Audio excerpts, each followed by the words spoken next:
রেমিটেন্সেও সেরা এই জেলা। বর্তমানে এই জেলার অনেক মানুষ বিশ্বের বিভিন্ন স্থানে অবস্থান করছেন। ভৌগোলিকভাবে অত্যন্ত গুরুত্বপূর্ণ এই জেলায় রয়েছে ইপিজেড বেসিক শিল্পনগরী ও গার্মেন্টস সহ অনেক শিল্প কারখানা, আছে একটি বিমানবন্দরও। তবে প্রায় 3 যুগ ধরে বন্ধ থাকায় ফেনী, নোয়াখালী, চাঁদপুর ও কুমিল্লার প্রবাসীরা ঢাকা এয়ারপোর্টে নেমে হ্যাস্তন্যস্ত হয়ে প্রচণ্ড জ্যাম ঠেলে আসতে হয় বাড়ি। এখন রেমিটেন্স যোদ্ধা ও সাধারণ মানুষের মনে একটাই প্রশ্ন, কুমিল্লা বিমানবন্দর থেকে কবে উঠবে উড়োজাহাজ? তা জানাবো আমাদের সহকর্মী জুয়েলের ভিডিও চিত্রে।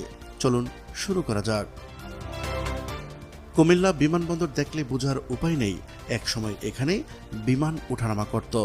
দীর্ঘদিন পরিত্যক্ত থাকায় ভেঙে গেছে পিচ ঢালাই ও ব্লক, এখন সেখানে উঠছে ধুলবালি।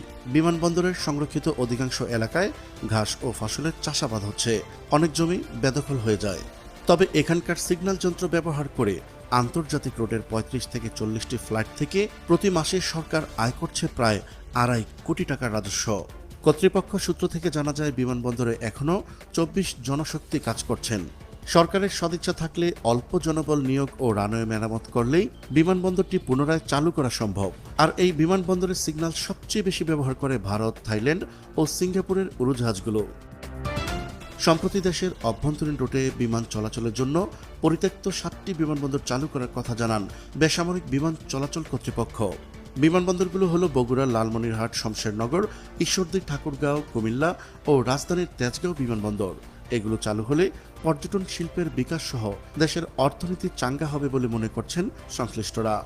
জানা যায়, কুমিল্লা শহরতলি দক্ষিণে 3 কিলোমিটার দূরে নেউরা, ঢুলিপাড়া, রাজাপাড়া, দিশাবন্ধ সহ কয়েকটি এলাকার 77 একর জমিতে বিমানবন্দরটি স্থাপন করে যুক্তরাজ্য। 1941 থেকে 42 সালের দিকে দ্বিতীয় বিশ্বযুদ্ধের প্রেক্ষাপটে অনেকটাই তড়িঘড়ি করে এই বিমানবন্দরটি নির্মাণ করা হয়। তবে বিমানবন্দরটি 1994 সালে যাত্রী সংকটে বন্ধ হয়ে যায়। এদিকে কুমিল্লার সঙ্গে অভ্যন্তরীণ রুটে বিমান চলাচলের জন্য বেশ কয়েকটি বেসরকারি এয়ারলাইন্সও আগ্রহ প্রকাশ করেছেন। ইউএস বাংলা জানিয়েছেন, দেশের অন্যতম প্রবাসী অধ্যুষিত জেলা কুমিল্লা। এখানকার ইপিজেড বেসিক কয়েকশো শিল্প কারখানার সঙ্গে ঢাকা, চট্টগ্রামের ব্যবসায়ীদের যোগাযোগ রাখতে হয়। এছাড়া কক্সবাজারের কাছে হয় পর্যটক যাতায়াতের সম্ভাবনা রয়েছে। বিমানবন্দরটি চালু হলে মাত্র 25 মিনিটে ঢাকা ও 40 মিনিটে কক্সবাজার যাতায়াত সম্ভব। বিমানবন্দরটি চালু করতে তারা বেশ কয়েক বছর যাবৎ সরকারের সঙ্গে কাজ করছেন বলে জানিয়েছেন ইউএস বাংলা।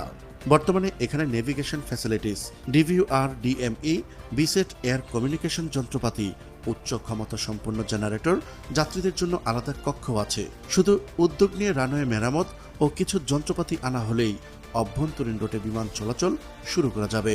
বিমানবন্দরটি চালু হলে কুমিল্লার অর্থনৈতিক উন্নয়নের পাশাপাশি সব ক্ষেত্রেই যোগ হবে নতুন এক মাত্রা। প্রিয় দর্শক, আজ এ পর্যন্তই।